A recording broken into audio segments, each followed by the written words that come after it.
Balik kemana ini di Battle of Komik. Sekarang mana dulu nih, ya kan? Yang tua dulu apa yang jelek dulu? Nah, pilihnya dua-duanya nggak enak nih. Coba kita terjadi perang konflik berdua. Oke, kalau Kayaknya gitu. yang tua yang jelek ini. Nah, berhubung udah dapat dua-duanya, kita kasih yang jelek aja. Silakan. Muhadkli alias Aco. Hai. Oh. Gitu deh, Pak. Deh. Tahu ini dulu.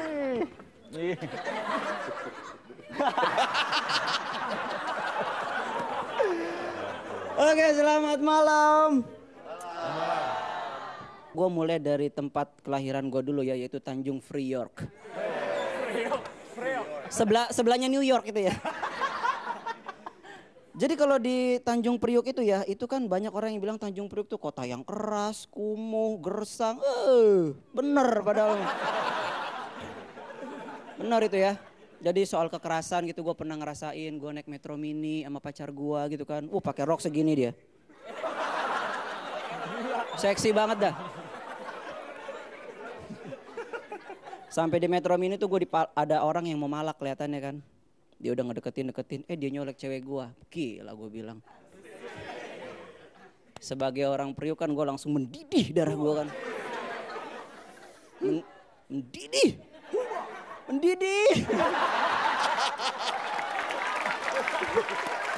Jadi ketularan dulu itu. Ya. Gue mendidih malam itu ya. Gue langsung berdiri dari kursi, gue tunjuk. Hei, sekali lagi lu sentuh cewek gue. Kenapa emang kalau gue sentuh dia lebih galak? Ya, Priok lebih galak gitu. Tapi gue udah telanjur ngomong ya. Jadi gue harus menyelesaikan kalimat gue tanpa bikin dia tersinggung. Akhirnya gue bilang, sekali lagi lu sentuh cewek gue. Itu artinya lu udah nyentuh dia 2 kali. Gue salim aja. Yang penting mah gaya dulu, berani dulu yang penting kan. Itu kalau Priok ya. Jakarta itu adalah kota yang populasi setannya paling sedikit. Terutama kuntilanak. Karena kita udah gak punya pohon. Ya. Semua ditebang-tebangin jadi mall gitu ya. Kan gak enak ngeliat kuntilanak nangkring di billboard.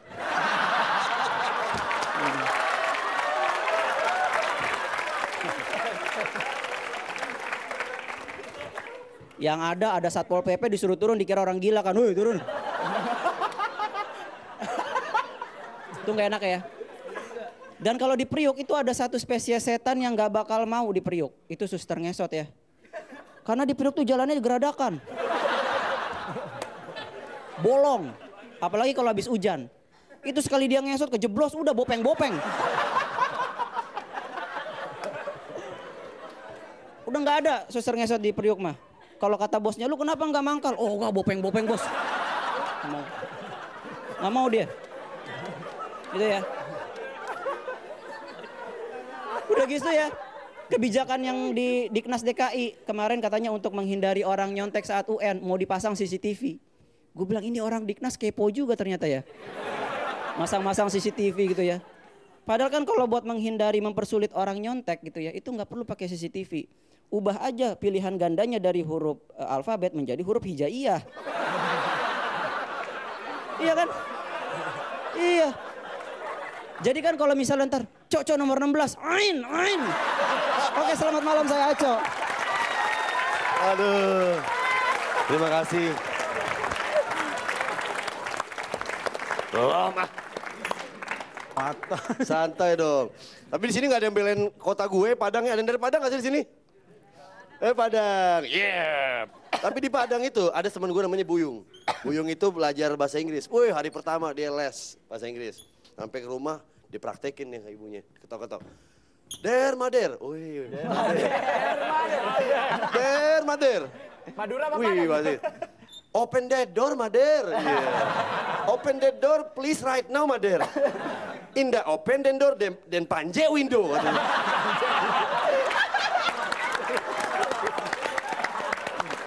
Ya, sekali lo Padang gak akan bisa hilang, lo selalu Padang. Oke, tepuk tangan sekarang buat Cak Lontong. Saya Cak Lontong, salam lemper.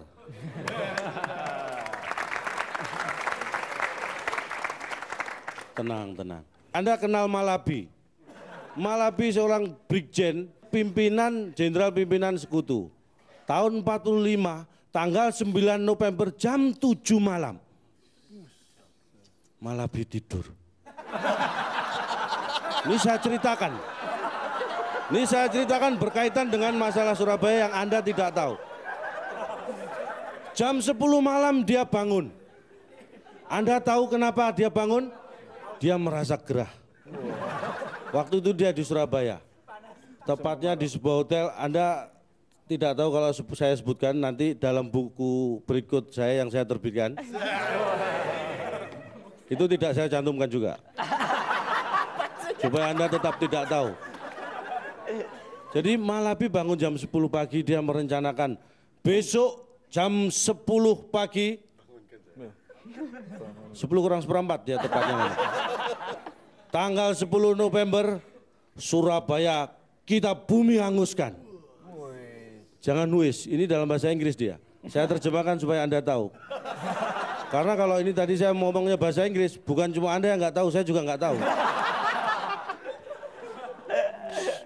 10 November pagi di Surabaya, suara pesawat meraung-raung. Tahun ini tahun 45, pesawat masih meraung-raung. Anda jangan menyangkal sejarah. Perdalam sejarah Anda. Mikir.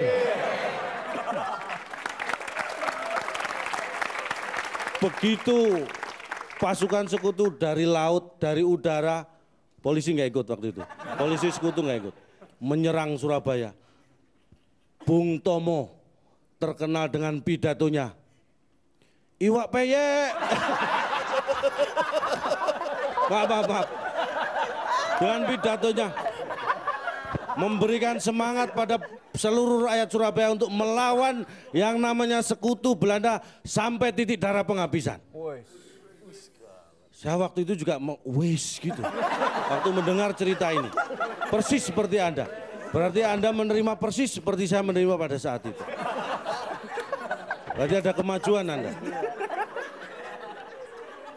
Begitu pidato Bung Tomo menggelora di seluruh, waktu itu disiarkan di RRI, belum ada radio swasta, belum ada TV swasta. Dari RRI disiarkan seluruh rakyat di Jawa Timur, terutama di Surabaya.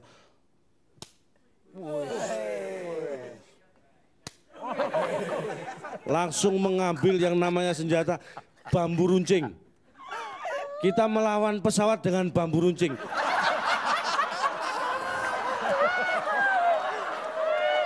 Anda bisa tertawa sekarang, tapi Anda bisa tertawa sekarang karena bambu runcing itu. Anda harus mikir. Kalau saat itu para pejuang tidak membawa bambu runcing, saya yakin Anda tidak bisa tertawa. Makanya mulai malam nanti bawa bambu runcing kemana-mana.